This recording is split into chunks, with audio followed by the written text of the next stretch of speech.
vemos que Jesús sabía lo que venía. Hay pasajes como Juan 10, 17, 18, Juan 2, 7 y 8 que nos hablan de que Jesús sabía que iba a entregar su vida. Que nadie se la quitaba, de hecho, dice Juan, sino que yo mismo la pongo y la vuelvo a tomar. Jesús sabía que venía a morir. Él no tenía un problema con la muerte. No es que estaba de alguna manera escondiéndose para no ser muerto, para no destruir su ministerio tan popular como un gran maestro, como un gran rabí de los judíos. Ese no era el punto. Él sabía que iba a pasar eso en algún momento, pero él de alguna manera quiere ralentizar un poco ese proceso, disminuir o hacer que el tiempo demorara un poco esa destrucción sobre él, porque sabía que todavía no había llegado su hora, como también nos dicen otros pasajes. Por lo tanto, él no trató de esconderse por temor, porque estaba amenazado de muerte, sino que él tenía que esperar todavía un tiempo hasta completar, ¿no es cierto?, su ministerio, más o menos de 3 años y medio, para que después viniera efectivamente la muerte física sobre él. Eso es una parte de la razón de por qué él dice, o les dice, que no lo descubran. Él se va, ¿no es cierto?, un poco a las regiones lejanas, se aparta de la sinagoga o de esa costumbre de ir a predicar los sábados, y entonces él sigue sanando. Pero la otra razón tiene que ver con su ministerio mismo, con lo que estábamos comentando en un principio. Jesús no solamente bajó a la tierra y a morir, sino que él tuvo una vida, ¿no es cierto?, desde pequeño, que ya la conocemos, y una vida ministerial, una vida pública, para mostrar y modelar, ¿no es cierto?, lo que queremos o debemos ser nosotros para mostrarle al mundo cómo debe ser una persona. Él venía, ¿no es cierto?, como el Mesías, el ungido de Dios, venía a cambiar la historia de la humanidad, y no lo hacía solamente con su muerte, sino también porque él tenía que mostrar este carácter del que estamos hablando. Un ejemplo de carácter, un ejemplo de persona, y en cada cosa que él podía, y cada circunstancia, incluso adversa que se presentaba, la ocupaba para realmente mostrar quién era y cómo debemos ser nosotros. Y en este tema, ¿no es cierto?, del carácter, como decía, Jesús no se está escondiendo, no está buscando una manera de apartarse solamente porque le dio miedo y temor y decía, no, a lo mejor me van a hacer algo malo, sino que al contrario, como vemos en el texto, él sigue haciendo lo que mejor y siempre hacía, que era ayudar al prójimo, servir, seguía sanando, mucha gente lo seguía. Él no huyó por otra razón más que porque todavía no era su hora. Y no se frustró, no se amilanó, no pensó en decir voy a tomar un tiempo, voy a pensar si vamos bien en este caminar, sino que todo lo contrario, él siguió sanando y siguió actuando de la misma manera. Y esa virtud de Cristo, esa manera de ser consistente, ¿no es cierto?, bajo ciertas circunstancias, es la que nos enseña un primer punto. ¿Cómo somos nosotros cuando las circunstancias cambian? ¿Cómo es usted, cómo soy yo cuando hay problemas? La primera enseñanza que Cristo nos da es eso. ¿Cómo debemos ser cuando ni siquiera, yo creo, a nadie lo han amenazado de muerte aquí por venir a la iglesia? Pero solamente cuando nos dicen algo feo o a veces nos molestan por ser cristianos, muchas veces de nosotros hasta dudamos o retrocedemos o decimos no voy a ser tan así, y cambiamos nuestras maneras de hacer las cosas por un comentario difícil, por una molestia, porque nos pusieron en vergüenza. Y realmente, como Jesús, no hay nadie, incluso en la misma Biblia, de que sea tan consistente en su trabajo, tan continuo en la manera de hacer las cosas. No hay nadie como él. El otro día veíamos la historia de Moisés, porque estamos estudiando Éxodo en uno de los grupos en casa, y cuánto vemos en Moisés la falta de carácter en un principio. Cómo nos damos cuenta que Moisés, a pesar de que Dios le habla en una zarza, él se disculpa y busca maneras de evitar la solicitud de Dios de ir y presentarse al faraón. Y cuando empieza a irle mal con faraón, porque faraón, ¿no es cierto?, dice, les vamos a poner más carga y así, una y otra vez vemos en Moisés, el gran Moisés para muchos, el gran, ¿no es cierto?, el gran estadista que dicen los judíos que fue porque les dio las leyes. Vemos a Moisés cobarde que una y otra vez Dios le tiene que decir, anda a hacer tu trabajo, anda a hacer tu trabajo, anda a levantarte, anda a hablar con faraón, porque él de verdad no tenía fuerza en sí mismo. Y así somos un poco nosotros, no estamos muy lejos de ser como cualquier hombre, como cualquier persona que ante una circunstancia adversa se repliega, busca pensar si lo está haciendo bien, quiere huir, quiere no enfrentar las decisiones o las cosas que nos puedan pasar. Y lamentablemente tenemos que volver a Cristo y mirarlo, especialmente ahora, digo, en esta Semana Santa, porque Él es el ejemplo perfecto de un carácter constante, un carácter firme. Y si es, por ejemplo, nuestra actitud contra el pecado, de luchar contra él, bueno, a veces también decimos, no, es que fui vencido, pequé de nuevo, y solemos, ¿no es cierto?, usar esa excusa para, bueno, ya me dejo ser, me dejo estar. No, tenemos que ser como Cristo, tenemos un objetivo claro. El objetivo claro del cristiano es progresar, es dejar y abandonar el pecado, dejar esos hábitos pecaminosos y reeducarnos en hábitos que sean santos, que sean agradables a Dios. Pero ante la menor circunstancia, ante la menor amenaza que nos sintamos, dejamos de justamente de esforzarnos y trabajar en eso. Y cuando leemos a Cristo y vemos su manera de actuar, Él no jamás descansó, jamás se entretuvo en otras cosas, dejó de su objetivo, sino que siguió y siguió y siguió. Y creo que esa es una de las primeras ejemplos y enseñanzas que nos da este pasaje.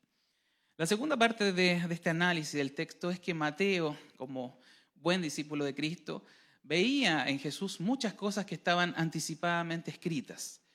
Él va a tomar una profecía de Isaías capítulo 42, que es la que acabamos de leer, que es casi exactamente la misma, casi con las mismas palabras. Hay algunas diferencias en la traducción, pero esas palabras estaban citadas, ¿no es cierto?, por Isaías, y todos sabían que ese pasaje era mesiánico, es decir, ese pasaje era para aquel escogido, ¿no es cierto?, para ese ungido, el que iba a venir. Y vamos a analizar estas palabras que Mateo rescata de Isaías para entender qué es lo que Dios mismo había dicho de este Mesías, de este único hombre especial que ha pasado por esta humanidad. Mateo dice, he aquí mi siervo. Estas son palabras de Dios dadas inicialmente a Isaías y ahora repetidas o tomadas por Mateo en este capítulo. Dice, he aquí mi siervo a quien he escogido, mi amado en quien se agrada mi alma. Pondré mi espíritu sobre él y a los gentiles anunciará juicio. Mire, Dios como Padre realmente puso grandes características en Cristo. Lo formó, por supuesto, en el vientre de María, su Espíritu Santo lo formó y desde ahí especialmente Él fue una persona única y diferente. Pero hay algunos elementos que tenemos que reparar en este pequeño fragmento, porque realmente muchas veces nosotros pensamos que nosotros no podemos, y en respecto a esto de ir cambiando, de ir mejorando nuestro carácter, somos bien fáciles de desalentar y decir no puedo, no sé, soy débil, y excusamos, la carne es débil y decimos cosas por ese estilo. Pero sabe que Jesús recibió el Espíritu Santo como también nosotros lo recibimos al momento, ¿no es cierto?, de convertirnos. Si usted no lo sabía, es Él el que nos da nueva vida, es Él el que nos hace nacer, el que nos hace, ¿no es cierto?, nacer espiritualmente. Y acá en este pasaje está diciendo eso, que pondré mi espíritu sobre Él. Dios puso en Jesús su espíritu, y eso lo vemos realizado en el momento del bautismo. Recordará ese pasaje, no lo voy a leer de nuevo, lo vimos en Mateo.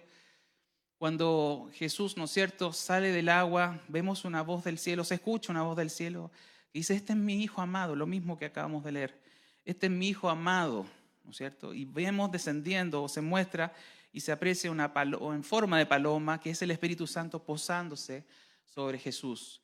Y ese Espíritu Santo entonces lo impulsa al desierto, y lo primero que hace es enfrentarse a Satanás en el desierto, en la tentación, en la famosa tentación. Y uno se pregunta, ¿por qué Jesús, si era Dios, necesitó el Espíritu Santo? ¿Por qué Dios tuvo que darle el Espíritu Santo? Y también el texto que leyó en Isaías 11, nuestro hermano Sergio, habla de lo mismo, que Dios puso su Espíritu, que Dios puso su Espíritu. ¿Por qué puso el Espíritu Santo en Jesús si no es acaso Dios también? Si es parte de la Trinidad, bueno, hay cierto misterio. Esa pregunta no está respondida de una manera directa en la Biblia. Pero sabemos que Dios tenía su naturaleza divina y su naturaleza humana fundidas o unidas en una misma persona, en un mismo ser. Como Dios no necesitaba más de Dios, porque era Dios mismo. Pero como ser humano, y también de alguna manera para modelar en nosotros lo que necesitamos, Él recibió, ¿no es cierto?, al Espíritu Santo. El Espíritu Santo se posó sobre Él, lo guió. Porque ¿qué hace el Espíritu Santo en Jesús y lo que hace en nosotros? Es guiarnos, es mostrarnos el camino, es reforzar, ¿no es cierto?, la manera correcta de hacer las cosas. Es el que nos da dones y nos capacita para servir en la iglesia, para hacer milagros en el caso de Jesús, para lograr cumplir el propósito de Dios. El Espíritu Santo es indispensable entonces para todo lo que Jesús tenía que hacer.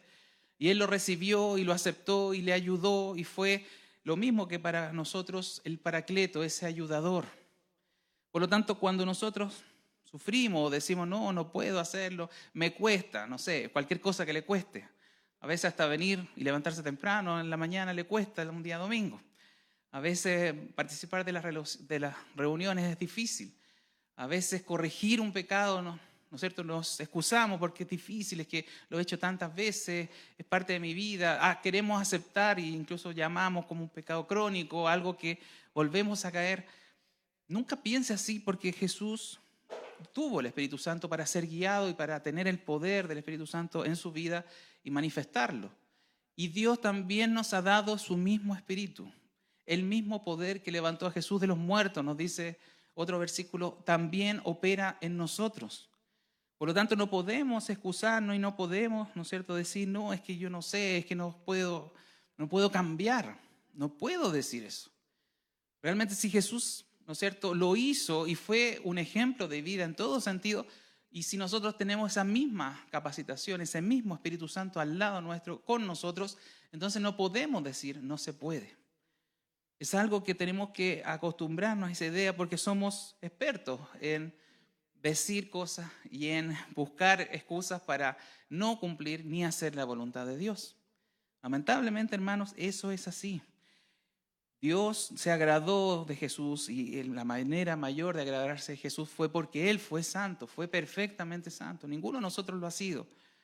Sin embargo, igual tenemos este Espíritu Santo que Dios lo ha dispensado, lo ha regalado para nosotros, para guiarnos, para dar su naturaleza puesta en nosotros. Por lo tanto, podemos cambiar, podemos modelar nuestro carácter, podemos nuestra rabia, nuestra ira, nuestra flojera, cualquier elemento que usted diga estoy carente, no puedo, me cuesta, entonces llevarlo y hablarlo, orarlo a Dios, porque el Espíritu Santo lo prometió de darlo sin medida a aquel que se lo pedía. ¿Cómo Jesús entonces evangelizaba? Ahora pasemos a ese punto. En la siguiente descripción del texto nos habla lo siguiente, Mateo. Dice, y a los gentiles anunciará juicio, no contenderá, ni voceará, ni nadie oirá en las calles su voz. Creo que esa parte del texto explica cómo Jesús llegaba a otros, cómo Él evangelizaba. Nosotros en la iglesia moderna tenemos a veces ideas equivocadas sobre el evangelismo. Algunos piensan que hay que hacer un concierto de música y ahí se va a evangelizar. Eso es llegar a otros, eso es hablar de la Biblia a otros. Y hay muchas maneras que usted puede hablar con las personas respecto a Cristo, pero si hay algo importante que se debe dar en el evangelismo, y que Jesús lo hacía perfectamente, es que usted tiene que llevar a las personas a reconocer su pecado, a darse cuenta que están en pecado. Y por supuesto, el darse cuenta que están en pecado, revelar de alguna manera ese pecado, va a llevar ¿a qué? A que se arrepientan y a que vayan a Cristo, que es el Salvador. Esa es, en definitiva, lo que significa evangelizar. Mostrar el Evangelio, mostrar a Cristo y mostrar su manera de cambiarnos, de transformarnos. Y Jesús, como les decía, era experto en evangelizar. Él es el maestro en todo. Él es el que nos guía y nos modela en todo. Y quiero que más o menos se recuerde del diálogo que Jesús tuvo con la mujer samaritana, porque es un excelente ejemplo de evangelismo. Recuerde que acá el texto dice que a los gentiles anunciará juicio. La samaritana era una mujer que no era judía, que podría ser considerada gentil. Y un día Jesús, ¿no es cierto?, yendo de camino con sus apóstoles, pasó por Samaria. Él tenía que pasar por Samaria y se encuentra en la boca de un pozo con una mujer samaritana. Y comienza un diálogo de algo muy muy necesario, que es el agua. A partir de una conversación de la necesidad de tomar agua, comienza un diálogo con una mujer y poco a poco va cambiando el giro de esa conversación a algo espiritual. Finalmente Jesús le dice a esa mujer, mira, tú dices que tienes un marido, pero yo sé que has tenido 4 maridos y el marido que tú dices tener ahora no es tu marido. De alguna manera Jesús descubre que esa mujer es pecadora, que es una adúltera. Pero la forma en que Jesús lo hace de una manera tan gentil, de una manera tan poco hiriente, que realmente es un maestro en hacer eso. Nosotros por lo general tratamos a veces de ponernos con una altura moral y enrostrarles a otros que son pecadores. Y eso, Jesús, que de verdad era santo, nunca lo hizo así. Nunca usó esas maneras para convertir a la gente. Por supuesto que los roces con los fariseos, donde más hubo polémica y polemizó, era porque ellos eran absolutamente orgullosos y creían que lo hacían todo bien. Entonces él les mostraba la ley y analizaba la ley con ellos. Una persona dura y una persona efectivamente que no quiere aceptar su condición de pecador, usted tiene que mostrarle la ley, tiene que llevarlo a la palabra, tiene que decir que es lo que Dios muestra en la Biblia, no que es su acusación contra ella. No lo tome y ni lo haga personal, porque eso trae problemas en la aceptación de su condición de pecado. Jesús enseñaba muchas veces así, mostrando el pecado, nunca pasando por alto el pecado de las personas, pero mostraba su necesidad de arrepentimiento. Y lo hacía de una manera magistral. Por eso él anunciaba juicio, como dice este versículo. Él anunciaba que en realidad estaba mal esa persona. Pero lo hacía de una manera tan especial. Y hoy día, lamentablemente, vuelvo a insistir, tenemos que reconocer estos conceptos porque la iglesia está muy equivocada. Hoy día está lleno, ¿no es cierto?, de predicadores por las redes sociales que lo único que hacen es polemizar y polemizar mal y hacer problema de algo que no lo hay. Y yo no sé si usted está en algunas redes sociales, yo no tengo, pero uso la de mi esposa, como usted bien sabe. Soy un espía de redes sociales. Pero veo continuamente cómo la gente polemiza y se molesta y genera ira y genera rabia contra el Evangelio porque la gente se pone a discutir cosas que son para tratar a veces hasta personalmente.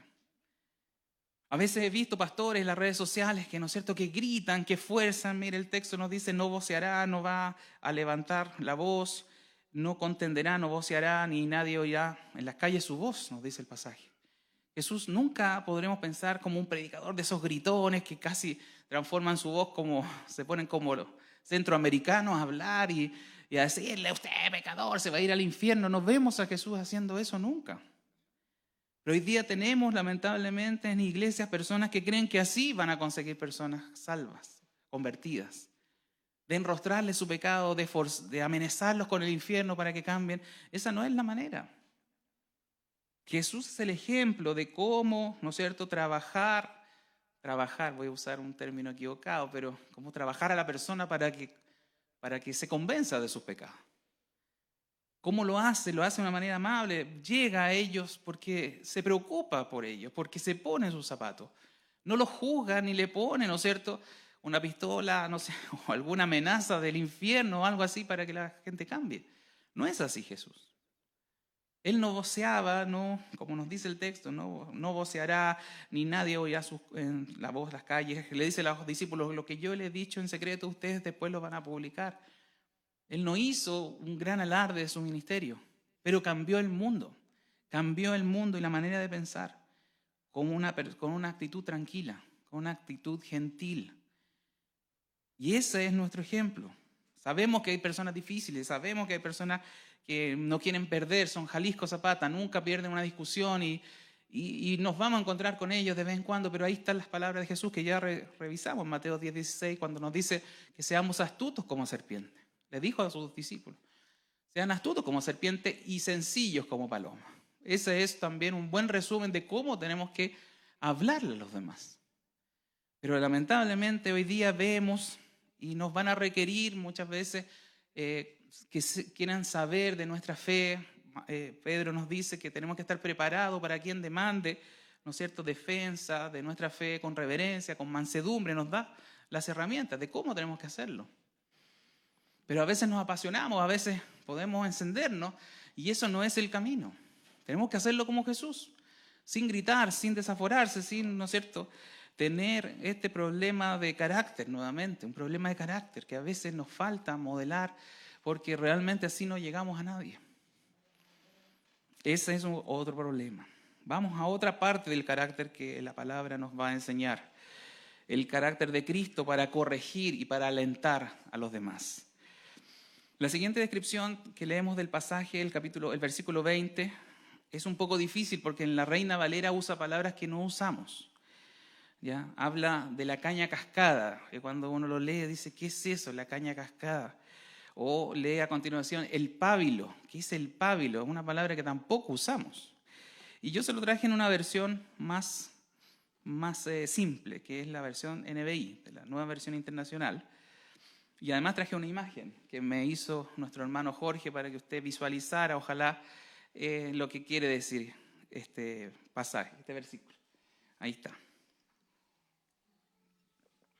Miren, se lo voy a leer de la versión NBI y lo va a entender en la imagen. Dice, no quebrará la caña rajada, ni apagará la mecha que está por extinguirse hasta que haga triunfar la justicia.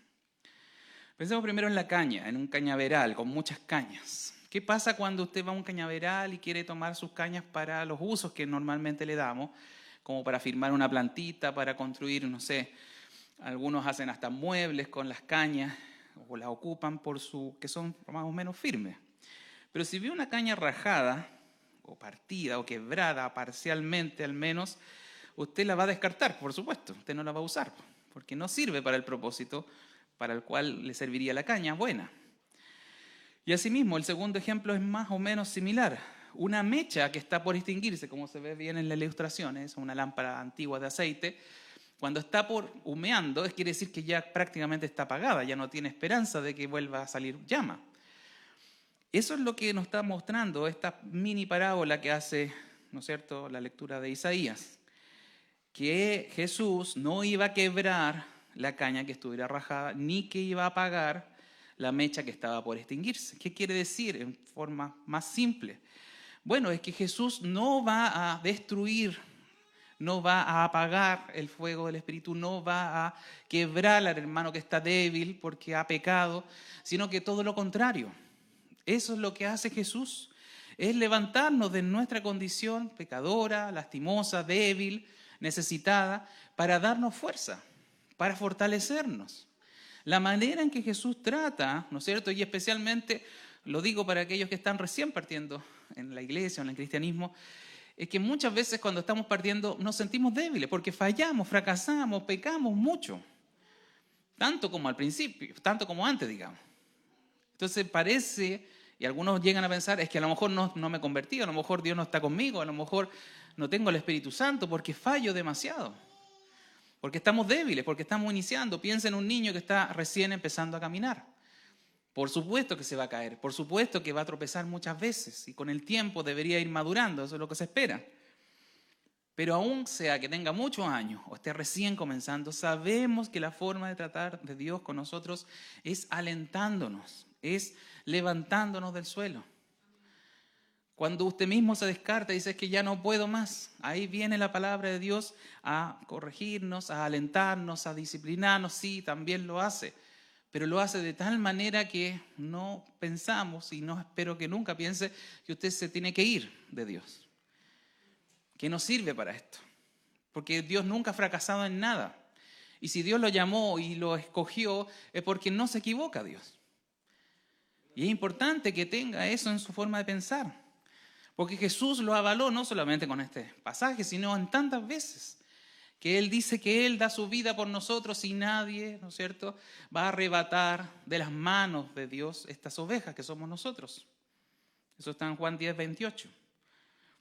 También nos dice en primera carta de Juan 2:1, dice que si pecamos, ¿no es cierto?, si alguno hubiera pecado, abogado tenemos para con el Padre. Si usted ha fallado, si usted ha pecado y nos sentimos mal, por eso ya está bien que se sienta mal, pero recuerde que tiene un abogado en el cielo. Jesucristo el justo, que está pidiendo o intercediendo por nosotros, para darnos fuerza, para estimularnos a seguir avanzando en este caminar.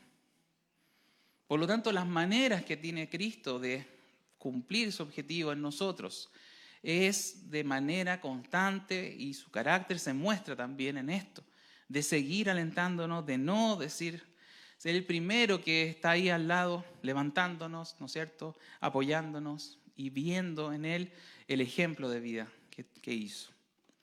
¿Y hasta cuándo va a ser eso? ¿Hasta cuándo Dios, ¿no es cierto?, nos va a seguir apoyando? ¿Qué es lo que dice el texto? Hasta hacer triunfar la justicia. ¿Qué es eso? Lo voy a leer de la otra versión. Hasta que saque a victoria el juicio o hasta que haga triunfar la justicia. Es decir, Dios no se va a cansar de seguir trabajando en usted una y otra vez. ¿Hasta qué? Hasta que saque a victoria el juicio, hasta que haga triunfar la justicia, que significa que hasta que usted haga bien las cosas, hasta que usted haga correctamente las cosas. Eso es hacer triunfar la justicia. Va a triunfar Dios en usted, a pesar que de usted ni siquiera piense que lo va a lograr. Ese es nuestro Dios, ese es Jesús, alentándonos para hacer triunfar la justicia. Él no va a claudicar, Él no es una persona que cambie de carácter. Nosotros tenemos esos problemas, esos altos y bajos. Y a veces podemos estar muy espiritual y pensar que nada nos va a destruir y que ningún pecado se nos va a atravesar más en el camino, que nunca más el diablo va a meter la cola, como decimos habitualmente. Pero podemos fallar. El que crea estar firme, mire que no caiga, enseña el apóstol Pablo. Pero ¿y si caemos? Entonces ahí estará su intercesión en el Padre. Ahí va a estar su aliento, ahí va a estar sus palabras de seguridad. Ahí va a estar, ¿no es cierto?, el pasaje en Filipenses 1:6, que el que comenzó la buena obra la va a perfeccionar hasta el día de Jesucristo, hasta el final, hasta que usted esté en el cielo o se muera en esta tierra y pase al cielo. Él va a perfeccionar su obra. Él no es hombre para que mienta. Entonces tenemos que alentarnos, tenemos que animarnos, tenemos que dar cuenta de que Él es el que es y además alienta y apoya a sus hijos. Él es el modelo a seguir y también el coaching perfecto, aquel que nos va a ayudar a salir de cualquier situación. Y el último versículo que cierra este pasaje, esta enseñanza, es: y en su nombre esperarán los gentiles. Recuerda los problemas que tenía con los fariseos. El problema con los fariseos básicamente era que ellos confiaban mucho en su genética. Eran hijos de Abraham, eran el pueblo escogido, por esa razón. Y lamentablemente, y hoy mirándolo después de 2000 años, todavía vemos a los judíos creídos, ¿no es cierto?, en algunos casos, pensando que como son hijos de Abraham, ¿no es cierto?, va a ser el pueblo escogido siempre. Y han descartado y han desechado al Mesías. A los suyos vino y los suyos no lo recibieron. Y se apoyan en esa piedra que finalmente se ha transformado en una piedra de estorbo para el judaísmo, para los judíos. Creer que porque son hijos de Abraham entonces están en el cielo. Gracias a Dios que nosotros no somos judíos, por eso que dice el pasaje: y en su nombre esperarán los gentiles. Nosotros somos gentiles y nosotros esperamos al Mesías, porque no tenemos ninguna afiliación genética con los judíos, por lo menos yo y creo que la mayoría de acá. Soy judío, pero no judío, sí. No tengo ninguna afiliación, le insisto, con el judaísmo ni con la etnia. Pero gracias a Dios, como no soy judío, la única esperanza de fe y de salvación es Cristo. ¿Me entiende? Los judíos tropezan por eso, porque piensan que en Abraham tienen algo de donde agarrarse para el cielo. Pero no lo tienen, porque si no es por fe en Cristo, se van a ir al infierno igual.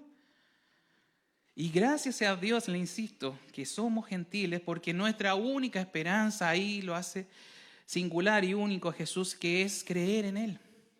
Creer en Él. A veces nosotros fantaseamos, y sobre todo, no sé si vio películas este fin de semana, fantaseamos con la idea de haber estado con Jesús, de haber visto sus milagros.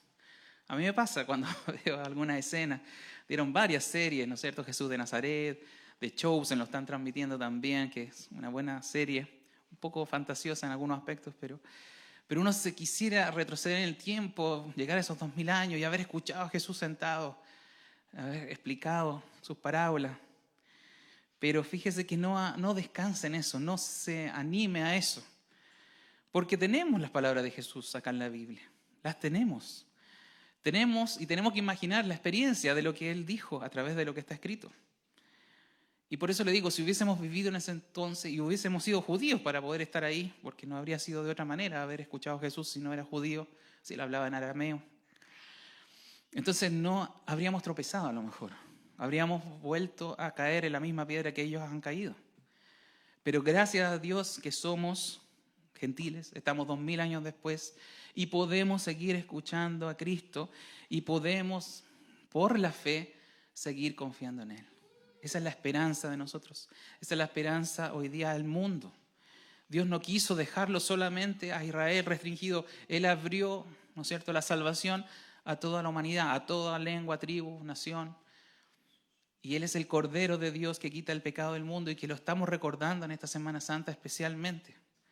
Pero por eso tenemos que dar gracias a Dios. Y por eso tenemos que bendecir a Dios y estar contentos y gozosos, porque es la misma entrada al cielo que a lo mejor los judíos de mucho tiempo, Abraham, los grandes, los vemos ahí, pensamos en ellos. Usted también las tiene. Por eso que todo este pasaje, y con esto termino, tenemos que recordar siempre estos tres al menos elementos que quiero destacar. Primero, que Dios nos ha dado el mismo espíritu que Cristo tuvo. Usted tiene el Espíritu Santo dentro de usted. A veces lo contristamos, lamentablemente, lo acallamos, no queremos escuchar su guía, no queremos obedecer su voz. Ese es el problema nuestro, no es el problema del Espíritu Santo. Él quiere santificarnos, Él quiere cambiarnos. Él para eso está en nosotros. Esa es su función, esa es su pega. Dios ha implantado su espíritu en nosotros, su vida espiritual en nosotros. Y necesitamos, y lo necesitamos, Cristo lo necesitó, imagínense, el Señor lo necesitó y trabajó en Él el Espíritu Santo, en su lado humano, en su naturaleza humana. Y usted que es 100% naturaleza humana, entonces con mayor razón lo necesita. Y vea cómo obedecía perfectamente al Espíritu Santo Jesús. Segundo, tenemos ese ejemplo del carácter de Cristo manifestado en estas cosas, en cómo Él predicaba, en cómo Él actuaba, cómo Él ayuda, cómo Él sirve, que Él no se cansa en servir, no se desespera, no se amilana, no se acobarda ante las circunstancias. Tenemos un carácter ejemplar de Cristo. Claro, cuando las circunstancias están bien, ahí parece que parecernos un poquito, pero cuando las circunstancias se ponen difíciles, se nos olvida parecernos a Cristo. No seamos así, hermanos. Tenemos un ejemplo. El carácter de Cristo es nuestro ejemplo. Y aunque las adversidades vengan, hasta aquí ni siquiera nos han amenazado de muerte, pero si vinieran esas adversidades, parezcámonos a Cristo. Debemos parecernos a Cristo. Ese es el mensaje, ese es el contenido de lo que hoy día vimos. Y recuerde, Él está ayudándonos desde el cielo. Él está entregado a la intercesión por nosotros. Veíamos en Apocalipsis ese pasaje, lo leímos, donde el diablo ya no tiene con qué acusarnos en el cielo. Ya no puede, ¿no es cierto?, una acusación porque ha pecado tener, ¿no es cierto?, entrada Satanás para acusarnos. Ahora está Cristo sentado a la diestra del Padre intercediendo por nosotros. No es la idea que nosotros pequemos para que Él siga orando y siga pidiendo por nosotros. No es la idea. Pero por supuesto, si amamos a Jesús, si vemos su cuidado amoroso en nosotros, entonces con mayor razón entréguese a Él. Con mayor razón cambiemos nuestro carácter. Con mayor razón trabaje en cada cosa que le cuesta. Tal vez sea el horario, tal vez sea la rabia, la ira, tal vez sean las malas palabras, tal vez sea el celo, la envidia. Todos tenemos problemas de carácter. Solamente Cristo es perfecto en carácter. Todos tenemos algo, una flaqueza, una debilidad en nuestra manera de ser y en nuestra manera de actuar. Eso es carácter. ¿Cómo somos? Entonces, trabajemos en ello. Miremos a Jesús. Miremos su ejemplo en todos los aspectos de la vida. Por eso le digo, la palabra de hoy apunta a eso, pero siempre en pequeños detalles la Biblia va a ilustrar cómo Jesús era, cómo se comportaba, cómo Él seguía con un objetivo claro, no renunciaba a su objetivo, a pesar de que lo amenazaran, a pesar que muchas veces lo expulsaron, lo quisieron, lo trataron, lo vamos a ver más adelante, lo trataron de hijo del diablo, de Belcebú. Y seguía. Esa constancia, esa firmeza, eso es carácter firme. No es otra cosa que eso. Y necesitamos mejorar nuestro carácter. Todos tenemos debilidades, pero tenemos el ejemplo de Cristo, tenemos la ayuda del Espíritu Santo y tenemos su palabra que cada cierto tiempo nos va a recordar cómo debemos ser. Amén. Oremos entonces por esto. Padre, te damos gracias una vez más. Primero reconocemos, Señor, y te agradecemos tu venida a la tierra, con todo lo que eso trajo, con todo, Señor, tu ministerio, con cada cosa que hiciste. Y especialmente en este día recordamos tu sacrificio inmenso en la cruz, que tampoco claudicaste, que tampoco, Señor, te quebraste y renunciaste. Señor, aunque te costó ahí en Getsemaní, Señor, hubo ese momento donde dijiste, Señor, ojalá pasara de mí esta copa, pero no se haga mi voluntad sino la tuya. Y nos modelaste un ejemplo completo para nuestras vidas, Señor. No se haga nuestra voluntad, Señor, sino que empecemos a hacer la tuya. Y yo te agradezco por tu palabra y te agradezco por recordarnos una vez más cómo fuiste de perfecto. Y cómo, Señor, también tú nos entregas herramientas y especialmente el Espíritu Santo, la persona del Espíritu Santo en nuestra vida para hacerlo. Señor, recuérdanos siempre tu palabra. Recuérdanos, Señor, de quién somos hijos. Y recuérdanos siempre de estar haciendo tu voluntad porque fallamos, porque nos falta mucho. Señor, bendice, Señor, tu iglesia, bendice a mis hermanos, bendice mi vida, la vida de cada uno de los que está acá. Porque, Señor, si no estuviéramos contigo hace rato, Señor, seríamos un fracaso espiritual, un fracaso rotundo en la vida. Pero por cuanto tú nos escogiste y porque tú, Señor, haces de una manera correcta las cosas que estamos aquí. Pero separados de ti nada podemos hacer. Bendecimos tu palabra y te damos gloria, Señor, en este día. Gracias, Señor. En el nombre de tu Hijo Jesús. Amén.